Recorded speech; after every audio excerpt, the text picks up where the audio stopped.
On appelle commande l'acte par lequel un ou plusieurs individus formulent l'intention d'établir une transaction commerciale pour des objets ou des services spécifiques. La commande artistique, à cet égard, ne diffère guère de la commande de tout objet ou de tout service, quel qu'il soit.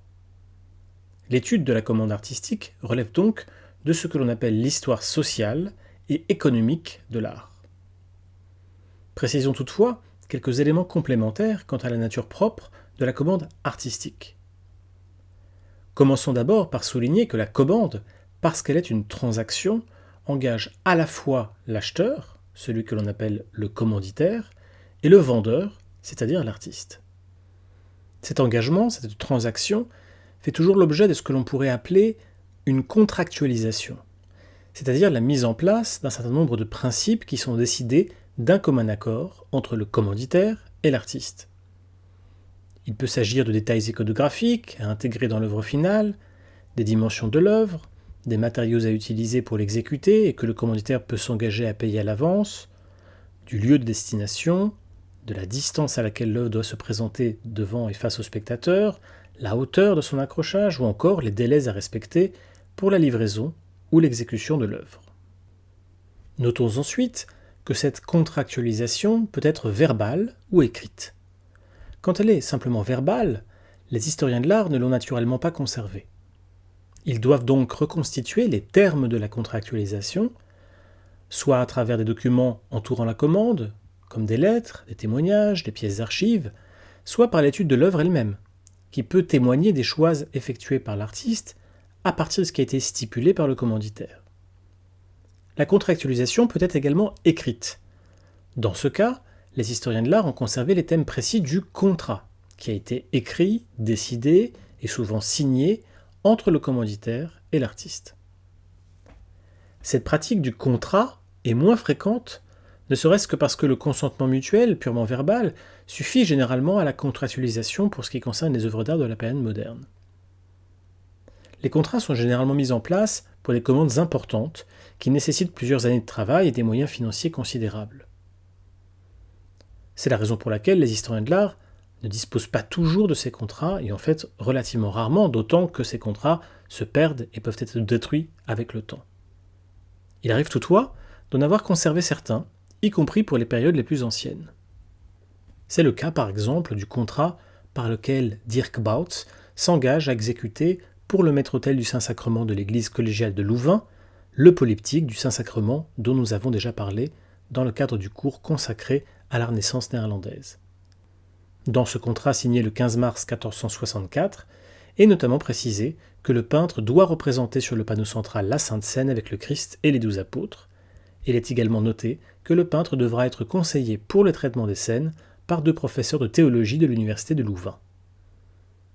Une commande, pour finir, est donc un acte d'une assez grande complexité, et cela pour 2 raisons principales qui tiennent au rôle du commanditaire et de l'artiste.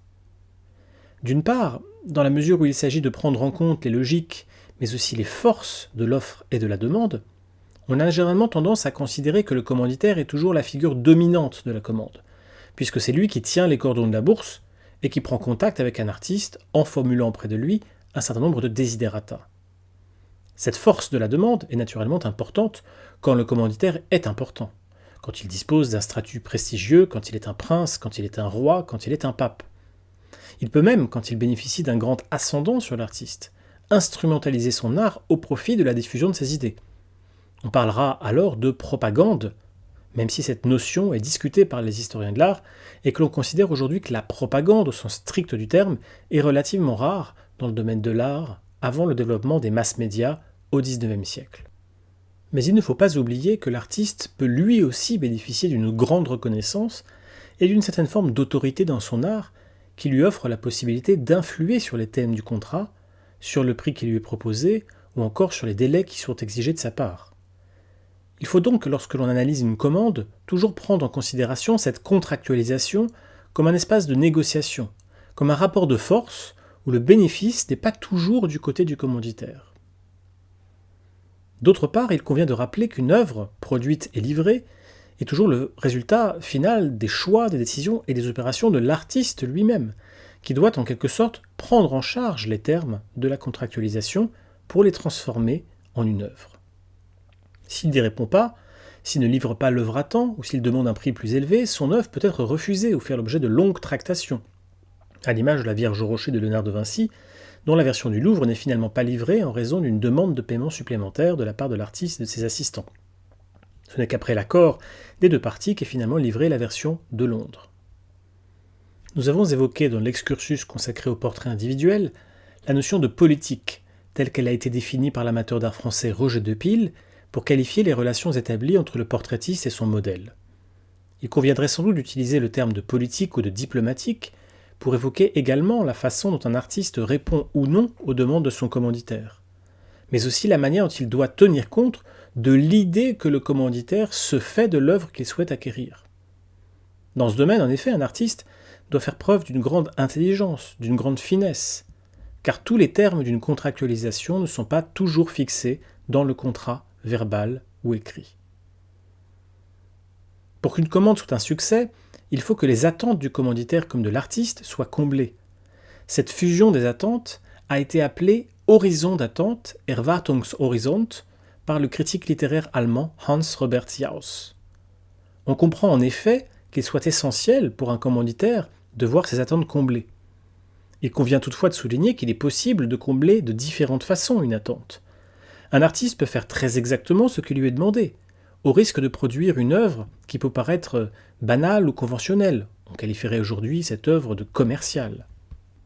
L'artiste peut aussi chercher à renouveler de façon plus ou moins intense, plus ou moins radicale, ses solutions formelles et iconographiques, au risque de produire une œuvre qui n'est pas comprise et qui sera peut-être rejetée pour cette raison, à la manière de la conspiration de Claudius Civilis de Rembrandt, qui a été finalement repoussée par la municipalité d'Amsterdam parce qu'elle ne représentait pas de façon suffisamment héroïque et positive le chef des Bataves antiques, alors que pour Rembrandt, il s'agissait simplement de coller à ce qu'il imaginait être la vérité historique de cette tribu germaine du 1er siècle après Jésus-Christ. Après avoir été décrochée, l'œuvre, dont nous n'avons conservé que la partie centrale, aujourd'hui conservée à Stockholm, a été ensuite remplacée par une version plus orthodoxe, signée par les peintres Govert Flinck et Jürgen Ovens. Mais il convient également de rappeler que les attentes doivent également être comblées du côté de l'artiste, qui souhaite non seulement que son art soit reconnu, apprécié, voire célébré, mais aussi, plus prosaïquement, recevoir le meilleur prix de son travail. Sur ces questions spécifiques, au problème de la commande artistique, je vous renvoie notamment à la lecture des travaux de Michael Baxendale, et en particulier à son ouvrage pionnier Painting and Experience in 15th Century Italy, publié en 1972 et traduit en 1985 sous le titre français L'œil de Quattrocento, l'usage de la peinture dans l'Italie de la Renaissance.